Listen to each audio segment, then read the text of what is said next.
stuck in traffic, and then I slowed and the car behind me did not. So yes, there was a high possibility that I would not walk again. How you live is how you die. Like, you don't change. You're the same person in life as you are in death. There's so many things that have happened in my life that have been totally unexpected, where people have died. If it all ends tomorrow, how would you have liked to live?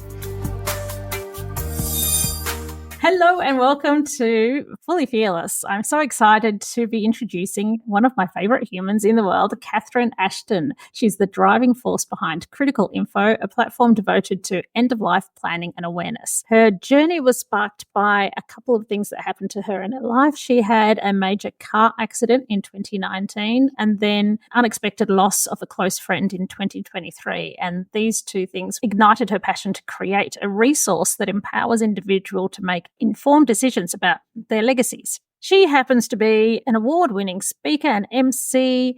She's collaborated with PricewaterhouseCoopers and Griefline and Frankston City Council and many others. And she won bronze in the 2024 Osmompreneur Awards. Of course you did. One to watch, you certainly are. Catherine's personal story is one of resilience and transformation. She's faced loss at a young age, and she has channeled her experiences into a mission to break the silence around death, tackling the taboo subject that most of us, or many of us, avoid talking about. Through Critical Info and her legendary, outstanding, amazing podcast that you all have to go and listen to, Don't Be Caught Dead. Yes, I do edit it, but I'm not biased. Catherine continues to educate and support those navigating the complexities of end-of-life planning. Welcome, Catherine. Thank you so much for having me, Livy. It's about time, isn't it? Welcome, welcome. All right, Catherine. So let's dive in. Tell me, what's happening in your life? What are you most fired up about right now?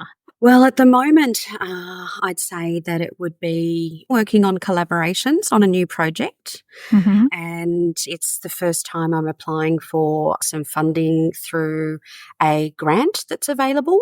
Mm-hmm. So, yeah, I've never done that before. So I'm working out who I can collaborate with and how we can try and get the 10-15 sorted platform into aged care, palliative care and residential care facilities across the country. Wow. Well, good luck with that, by the way. Thank you. What is the 10, 15? Is that the right numbers? That's correct. Yep, that's the right numbers. Yes. It has been a work in progress. So as you mentioned, the catalyst for what I'm doing now as the founder of Critical Info was when a friend of ours died last year. And I was working with his two children who came over from the States, and I couldn't find the information that I needed to provide them and go through it like a checklist of things that we needed to do while they were here. So I started an Excel spreadsheet. And that Excel spreadsheet has had many forms since then. I developed a prototype, which was sort of like, if you think like an old Access database where you manually enter all of your information in. And I thought that was pretty boring. And I had quite a few conversations and focus groups, which there was many outcomes from. And one of the most recent focus groups was where I trialed a process where I asked people video questions about their life and their personal paperwork. And then they have the option to respond to those questions in a video, audio, or text response. And then I can transcribe that information to them after the period. So it wasn't originally 10-15 sorted. The focus group and the trial group was, I think it was 7-10. So the concept is that for 7 days, I'd ask them questions in 10 minutes and they could answer the questions. And I found that 7 days was not long enough. So I've now extended that to 15 days. So the principle is, 10 minutes of questions that you can answer every day for 15 days. And that's basically getting your personal paperwork sorted. Mm-hmm. Wow, that's amazing. So this came from being surprised how you didn't know what information to gather and you had to figure it out. And so that's how this came about. Is that it in a nutshell, what you're saying? Totally. Wow. And I can recommend, by the way, I have trialed it and it's not overwhelming. I have to say, a little video of Catherine comes up and she's like your friend who guides you through, and it's just some questions that are not intimidating at all, actually. And the fact that you can just riff an answer on a video, or I think there are some other options. Yeah, audio, video, or text. All right. So it's suited to, depending on what's your preference, you can do it whatever your style is because people's brains work differently. So that's certainly worth checking out. Could you tell me a bit more about how that ended up being your mission? You had the accident. What happened with that? Let's backtrack a little bit. What happened there? Sure. So in 2019, I was on my way to work at the Royal Botanic Gardens, and I had the privilege of working there for 13 years. So I worked between their Cranbourne Gardens site and their beautiful heritage gardens in Melbourne, which most people would be familiar with. Doing what? And I was a events producer, so in the programming team. And so just on your way to work, stuck in traffic, and then I slowed and the car behind me did not. And so it hit me at probably at least 80 k's an hour in stationary traffic and pushed me into the car in front of me. And then that moment changed everything from there on in. I ended up having subsequent spinal surgery and developed chronic pain. And that's something that I still have to manage today. Wow. So how did you do emotionally? Because I think I read that you said that you actually thought you might not be able to walk again. So what was that whole experience like? Yeah, that was interesting. I recall when I was at the Alfred, and look, it was a series of flare-ups of pain that I had. And, a lot of people may be familiar with sciatic nerve pain. So it was that sort of shooting pain down the legs. And I had experienced that previously when I had the accident, but we were due to fly to Morocco, and I had what had developed into what's called cauda equina syndrome, where it affects all the nerves at the base of the spine. So it impacts on your bowel and bladder as well. And the nurse came in, they'd done some tests on me, and she just said, "I'm sorry, you're going to have to cancel your trip to Morocco. We're operating, it's emergency surgery." And, I'm kind of glad that I didn't have to make a decision. I really feel for people that have to make life-changing decisions about what treatment they have or whether they have a particular operation, and weighing those risks up, because I didn't have a choice. So I think that made it a little bit easier, that I didn't have to contemplate the consequences and make a conscious decision, because, I think whenever you deal with the spine, you're always nervous about what the outcome will be. So yes, there was a high possibility that I would not walk again. They had to retrieve some disc fragments that had broken away from where I'd had the spinal injury and were floating around in that kind of lovely little nest of nerves at the base of the spine. And yeah, so they do warn you that you may not be able to, walk again. You may have a colostomy bag. You may also, have issues with incontinence ongoing. So you just have to kind of deal with it and see what happens at the outcome. But I really remember quite vividly after the operation, and the occupational therapist came and saw me maybe 2 days later and took me for a walk down the ward corridor. And I was really relieved to know that I could walk. Like that was huge. Mm. But then what was the weird feeling is that she asked me to stand on my tippy toes, and I could not for the life of me actually function that and communicate that to my body. Like it was just a really weird feeling. So yeah, it was very surreal, that whole experience, to be honest. But fortunately, I have no feeling in my right leg now or my saddle area. It's just like I've been to the dentist and been anaesthetized. And yeah, I still have issues with bladder retention and obviously the chronic pain. But other than that, I'm pretty good. I've learned how to manage it. So wow. And did that ability to stand on your tippy toes or any of that stuff come back? Or eventually, probably with a lot of physiotherapy, I, could stand on my tippy toes. Do I really need that skill? Not necessary. That's probably when you lose something that you realise how much you use it, though. You probably realise every time you go to reach for something high on a shelf, you're like, yeah. Look, I'm kind of, I'm vertically challenged anyway. So, I just always have, I've got a very tall son. So I just ask him or my husband. They're both taller than me. So, But look, it is something that I have to just be really conscious of. So as I said, just the fact that I can't really feel my leg, I have to be really careful about how I walk. When I'm overtired, I'm more prone to tripping. I'm on a lot of medication to manage the neuropathic pain as part of the leftover kind of injury. So, yeah. How did you and do you manage your headspace with all of that? It's been a challenge and it's been a long process. Like, as you mentioned, it's sort of 5 years since the accident. So I think that probably in the first couple of years, I was in denial and I kept returning back to work and I'd have flare ups of pain probably every 8 to 12 months.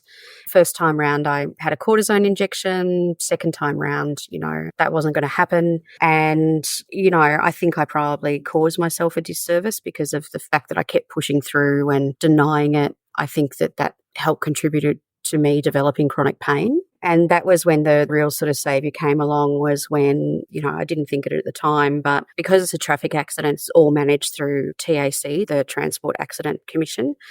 And the surgeon that did the original surgery had said to me that he believed that I needed a fusion and TAC wouldn't pay for that. And so I was in a pretty bad place right before Christmas. I found out that they weren't going to pay for it and I was in extreme pain. I'd been in extreme pain for probably 4 months at that stage with no outcome and on endone, and that was a pretty dark place. The one saving grace was the fact that my husband, who runs his own decorative painting company, he had a client that he knew who was a pain management specialist.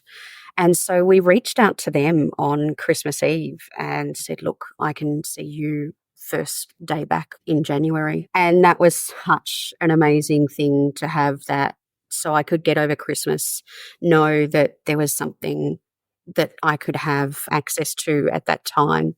Because that's what I think is probably the most challenging thing, certainly for me, is when you're involved in something like TAC, you are not responsible for your own care. You're really at the mercy of other people to decide when that happens and how it happens and how long. And so that can be really, really taxing. And I was fortunate at that particular time, at least my superannuation fund had an income protection stream attached to it. So I could actually have income protection, and that was sort of paid out to me. So it meant that at least, we weren't worrying about things financially. But it was pretty stressful because you're in the headspace of wanting to be able to get better, but not being able to access the facilities to make yourself better. But that all changed in January that year, and I met this specialist, Dr. Clayton Thomas, and he's part of Melbourne Pain Group, but he also operates out of the Victorian Rehab Centre. So that's in Mount Waverley. And so he managed to treat me directly and then put me in contact with the rehab program there. And so I started that in maybe May of that year. So that would have been 2022. And by October, I was managing it really well. And that program was really instrumental because it's a very holistic program. So they look at your physical exercise and how you're doing all your activities and breaking them down so you can get out of bed easily and twisting the right way. And really, it's like you're learning all of your tasks again, but through the eyes of a physiotherapist that helps you through the process. And it was amazing. But we also had meditation and then also occupational therapy. And yeah, it was amazing. So I think that was the big thing, that was also understanding my triggers and going back to my values. And I knew at that point that I was never going to probably be able to go back to work because I knew that stress was a trigger. So that was something that I had to come to terms with. That's super challenging because we define ourselves so much by the job that we do and the title we give ourselves. And I think that was a real challenge for me to then, work out, well, who am I if I'm not this, person at the Royal Botanic Gardens, and where does that leave me? And so where that led me was to really just go back to my values. And, I had done such amazing work at the Royal Botanic Gardens and felt like I had a purpose there and what I was doing really mattered, that I knew whatever I had to do moving forward had to have that same purpose. Just didn't expect it'd be involved in death, that's all. So that was an interesting one. I love it. Well, I don't love that happened to you, but you get what I mean. And it's interesting that you chose something with purpose, of course, but also I feel like the skills that you had there, you're still using. I found it interesting to talk to you recently. Like I said to you, you've been in the death industry for like 5 minutes. Okay, maybe not 5, maybe a year now, over a year, probably over a year. It took a year with the podcast, but relatively not that long. And I feel like you know all the people. I feel like you're the connector. You know all the people in the industry, and you were saying something about meeting individual people, not necessarily in that industry, but just how they don't necessarily all talk to each other. And you've come from a place where you work with government. So is that you have to collaborate to get things done? Yeah, very much so. So in my previous role at the Gardens, we're government funded. We're an independent body with our own board, but we are government funded. And so what that meant is that you needed to be creative. And so when that involves money, you collaborate with people. So you're pooling either your resources or your funding, or you're applying for grants, etc. So I was very familiar with the process of, if you're running an event, you actually bring the experts in to help you, or the artists in to convey the message that you're trying to convey. And so I just adopted that same principle, and it was me really just connecting with people. So the one thing that was really useful for me was when I was back in that period in 2022, and I had got to the stage where I'd realised that I wasn't going back to work at the Gardens. I said goodbye to everyone, and that was a really beautiful but sad moment. But at the same time, my aunt, she's down in Gippsland, and I was visiting my mum in Gippsland, and she's like, "Oh, you should be a funeral celebrant. It was the most rewarding job that I've ever had." And so she brought me over her scrapbook, and it had all of these beautiful cards from all of these families thanking her for what a difference it had made when they had a loved one die. And, Anne being the celebrant, she'd made a real ceremony out of it. And I thought there might be something in that. So anyone who knows me knows that I research things pretty thoroughly. And so I found a conference on at Melbourne University that was being put together by the Death Tech team. Yes, there is such thing as a Death Tech research team at Melbourne University. It may come as a surprise, but yes, there is. And they were putting on an inaugural Redesigning Death Care conference, which brought together people from all over Australia and internationally. Can I just quickly check before you continue? What does that even mean? What do they do? For anyone wondering, what does that even mean? A Death Tech team? Yep, definitely did. Yeah. So the things that they look into is emerging technologies within the death industry. They also can do research reports if they're commissioned by external organisations. There was quite an interesting report that they did for Bear Funerals a few years ago. And so they can have a look at these different emerging technologies and then sort of report on them or advise on the best way to go about it. So, when you think of the use of QR codes on headstones in graveyards. Okay. Yeah. Okay. Yep. All right. Headstones in graveyards that you can now scan a QR code, and it can tell you the story of the person who is deceased and in that grave, so you can learn about who they are. Look, there's so many emerging technologies with water cremation and now human composting and all of those sorts of things. So, yeah, there's a lot of death and technology involved, and they're the ones that do it all. Makes sense. All right. So you were saying that. Okay, so you went to the conference and...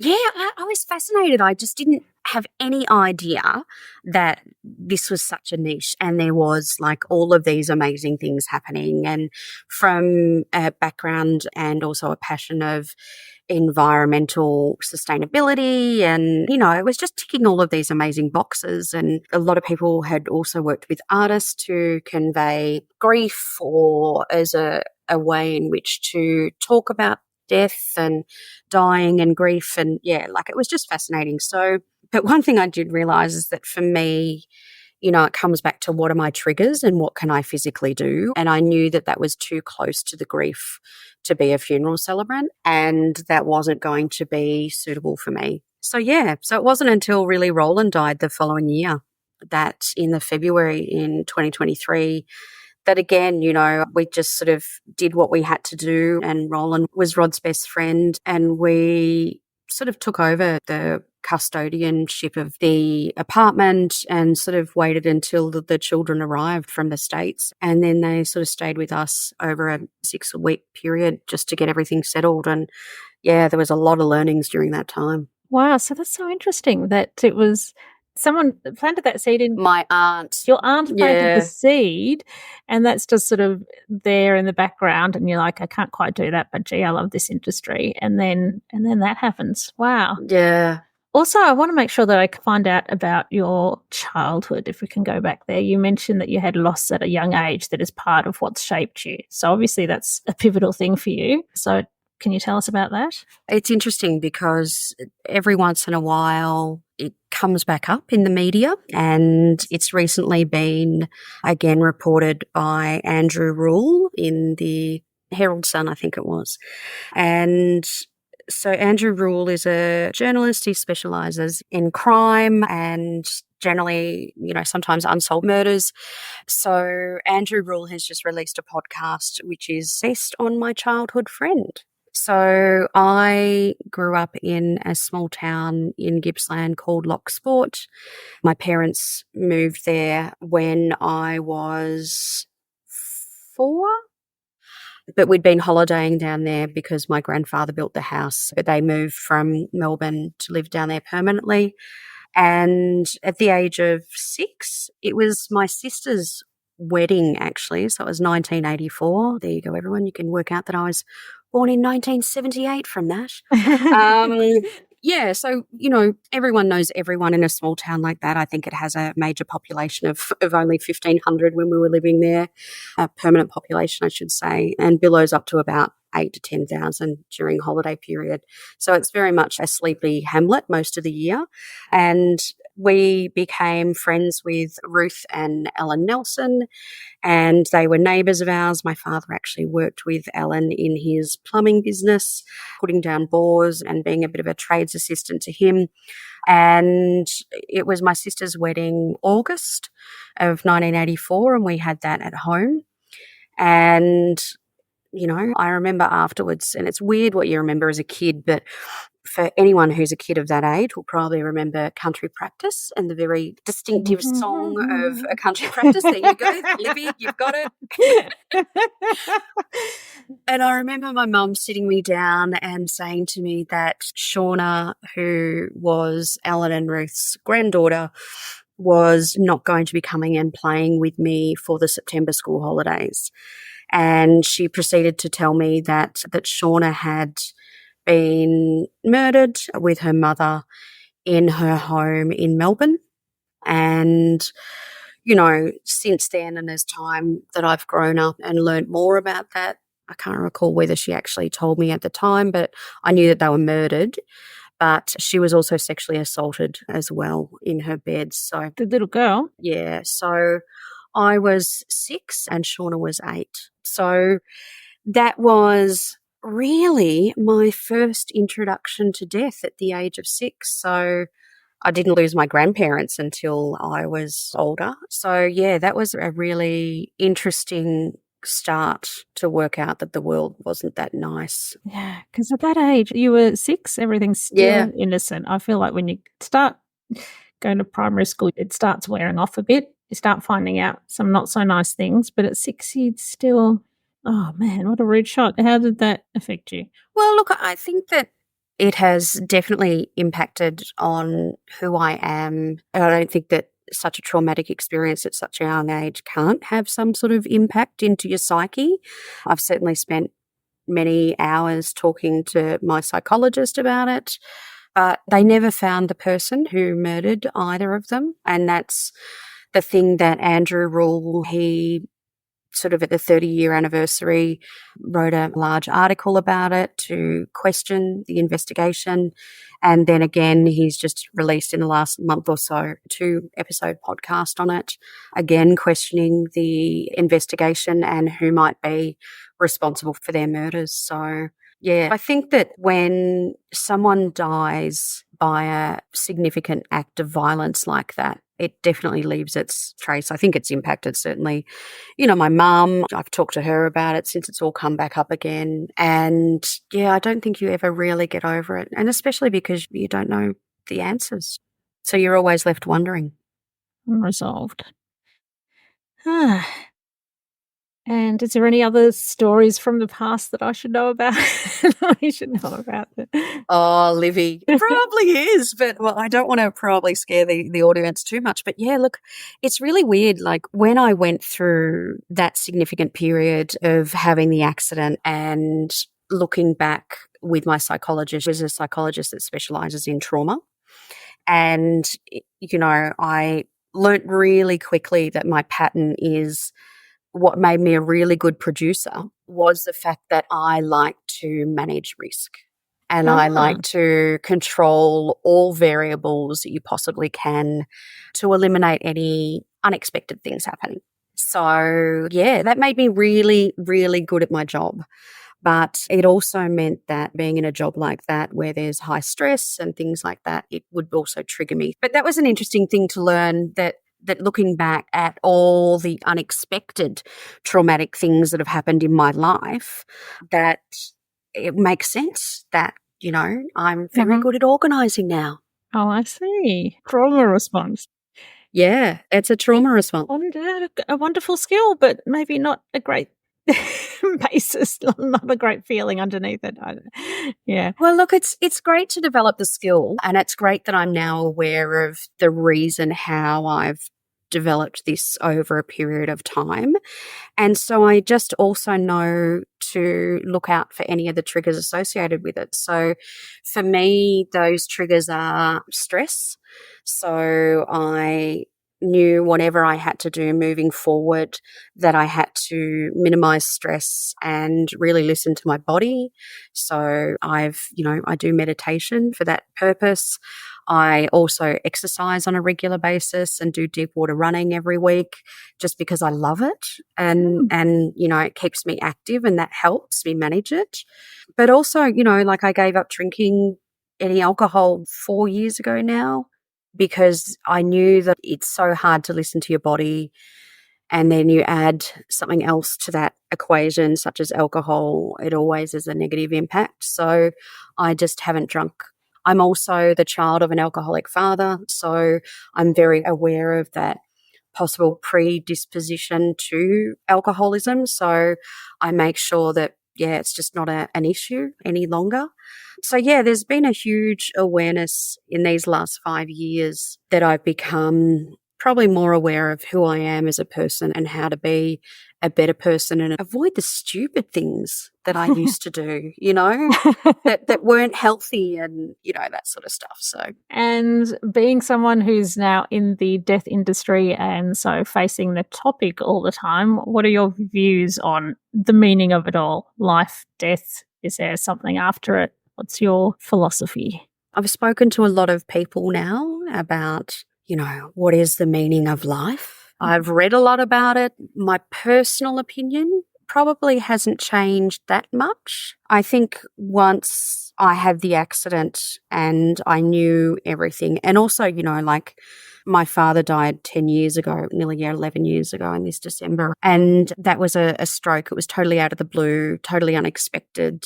So there's so many things that have happened in my life that have been totally unexpected where people have died, that what it makes me really clear on is how you live each moment now. And what is important to me is my family and my friends and how I treat them. And, I've done some weird stuff in relation to that. Like I remember when I started the business, I sent a text message to everyone on my phone saying, this is what I'm doing now.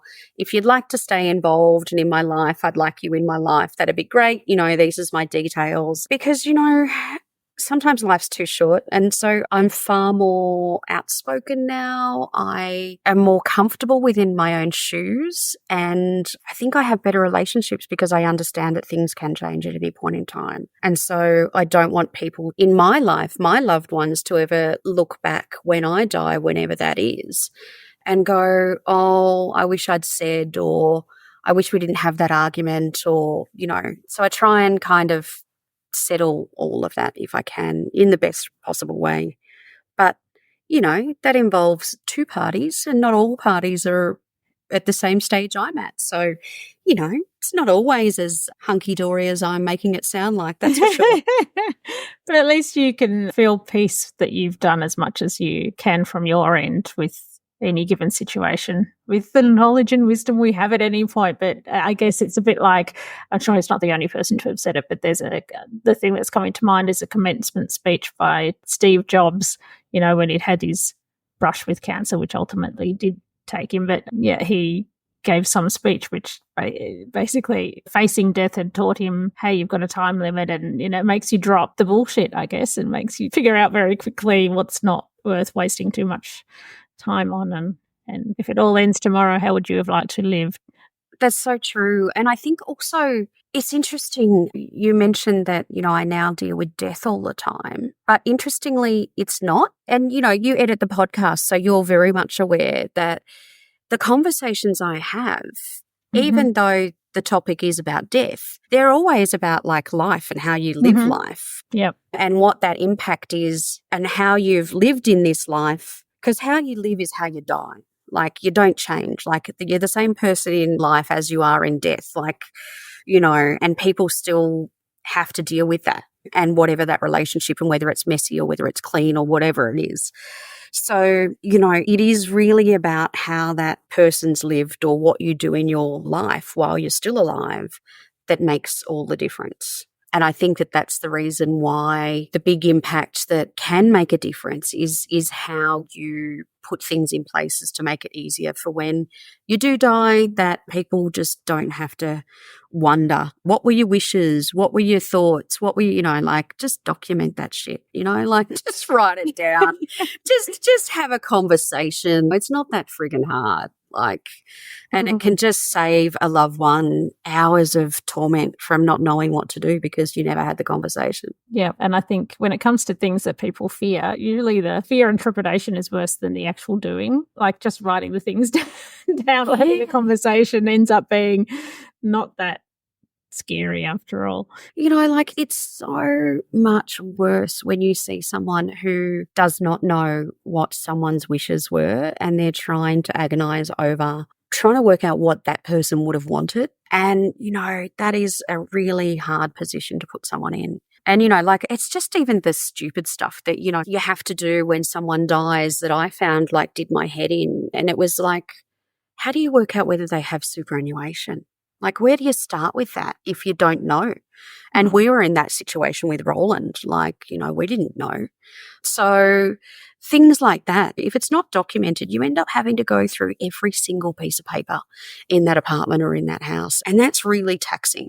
Fortunately, we didn't find anything that we weren't aware of. So that's great. But, there is people like the coffin confessor that have made a job out of, going around and cleaning up people's secrets before anyone finds them. So there's obviously someone out there that's hiding secrets. So, you want to kind of get that all organised and so your loved ones don't find it when you do die.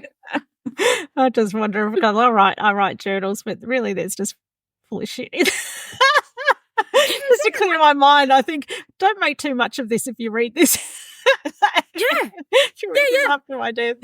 But should you put a letter in that saying, these are my private thoughts, don't take it out of context, this is my rambling, just so if it's do you put a letter to someone saying, if you come across these, one day, this is my intention.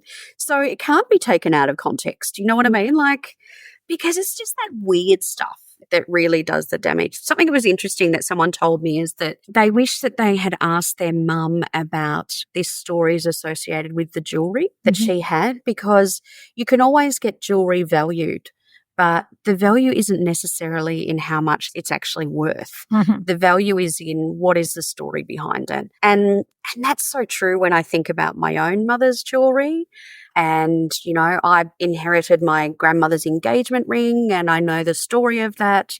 My father-in-law was a jeweler in Ballarat for many years.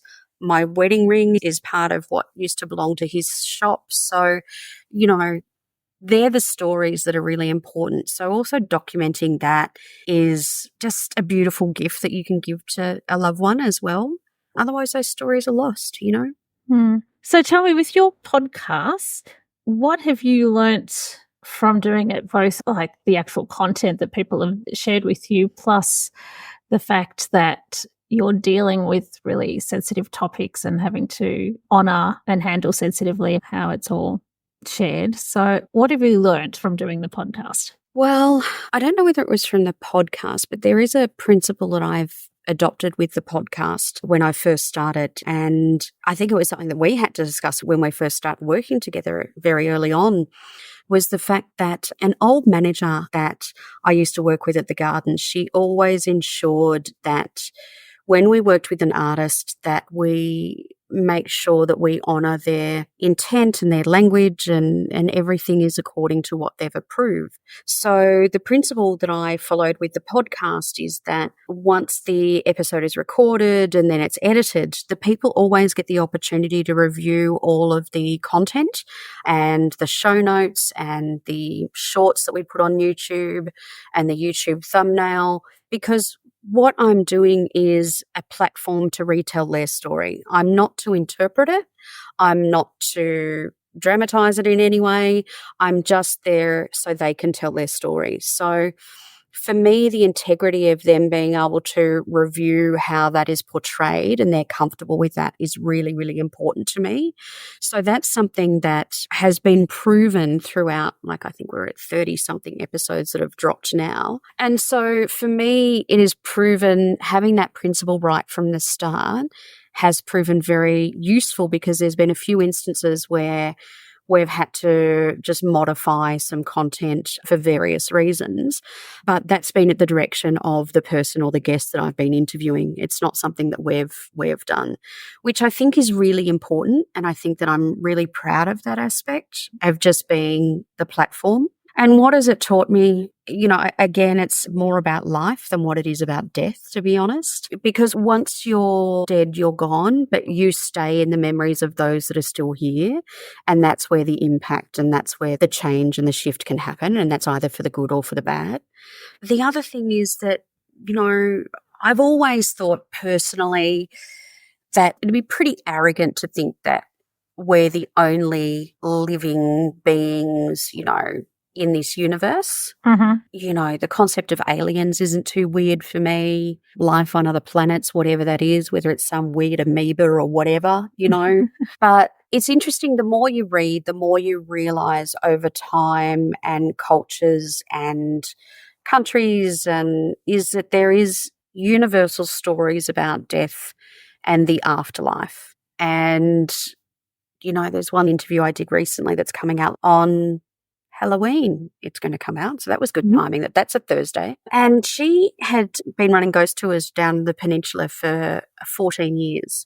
And what was interesting is that she has a journal of people's sightings on her ghost tours, for a diary of those particular stories for 14 years. And there is consistency in those stories over that period of time of the images or the apparitions or the things that have happened in the same spot at the same time, you know. So I think that there's something in that. And, you know, I don't know what the answer is, and I'm not to question in what form it takes, but I'm certainly open to thinking that, you know, maybe there is an afterlife. Maybe it's not all just here in these answers while we're living on this space, you know. Mm-hmm. All even religions talk about good and bad, and the impact you live in this life is what it has on the next life, and whether that be in the form of karma or, you know, allowing to enter into the gates of heaven. Who knows? Yeah, I think that for me personally, it'd be nice to think that, you know, some sort of spirit of me lives on. And I think there is those things where you look at a young child or a baby and you go, wow, like, I don't know, there's just like you've been here before, or, you know, how do you explain deja vu, you know, all those sorts of things. So I think the world is a magical place, and it'd be nice to think that we do go somewhere, and I don't know, I'd like to recline on a beach somewhere maybe, you know, who knows. Sounds lovely. No, it's been lovely to chat with you today. Is there anything else that you would like to share with the listeners before we wrap up? Look, for me, I just think, be brave, have a conversation with your loved ones, let them know what your thoughts are in relation to your wishes for end of life. So would you like to be cremated? Would you like to be buried? Start somewhere simple. Say, hey, I saw something on television the other day and they were talking about cremation and the cost and funerals and the cost. What are your thoughts? Blah, blah, blah. I always actually liken it, and you've probably heard me say this before, Livy, is it's like a conversation that you have with a teenager about sex. If you find it awkward, do it in the car when you're driving somewhere, and just say, oh, I saw this or heard this the other day and just wanted to know what your thoughts are, and open the conversation that way because, lock them in the car and then yeah, exactly. Get them in a spot and where they can't escape and have a chat, because I tell you what, there's just too many stories that I've heard when you don't know what the wishes are and the impact that has had on the loved ones. And it is something that's so simple. It doesn't cost us any money. It's easy to do. So yeah, just have a conversation. And if you're really good, you can also document it. That would be a step forward as well. And whether you do that in a piece of paper or write it on a napkin or really, do the formal will process. But, let's start with having a conversation. Well, most people will probably think maybe just of a will, and perhaps some people think about, okay, maybe I'll get a prepaid funeral or something. But I guess your system is more comprehensive without being overwhelming. So if people want to make sure they've covered it off, they could head to your website. Yeah. So the 1015 sorted platform will be ready for release in February 2025. However, you can sign up now so you're notified and you actually get a lifetime 10% discount on that. And look, the platform itself, the questions that it asks is sort of just working out what important documents do you currently have. And then it provides you with a to-do list of what documents you should probably have in place and how to go about getting those documents. And we even work with an administration company that can actually do that work for you if you're time poor and you don't want to actually have to do that yourself. And, we go through and map out those sort of things that you do require given your circumstance. But what I've also done is, so it's not really dry and really boring, is kind of put some fun questions in there as well, along the lines of, what was the first job you did for pocket money? Those sort of questions. So you can also, at the click of a button, write someone's eulogy if need be, or at least it's the start of capturing their personal story about who they are, and then you can build on it from there. So yeah, that's a good place to start, and then you can move on to those more comprehensive documents and those legal documents that are actually, your will, your power of attorney, your advanced care directive, which go into far more detail and are legally binding, whereas the 1015 sorted is not that purpose. It's really just to give you an idea of what you have got and what you then need to get and how to go about it. Excellent. Is there anything else we need to let people know before we, how do they reach you? Well, basically we'll put links in the show notes anyway, won't we? Yeah, so it's just criticalinfo.com.au and you can have access to everything there, whether it's for speaking engagements that you'd like me to be involved with, or the podcast or the platform, or we do also have a guide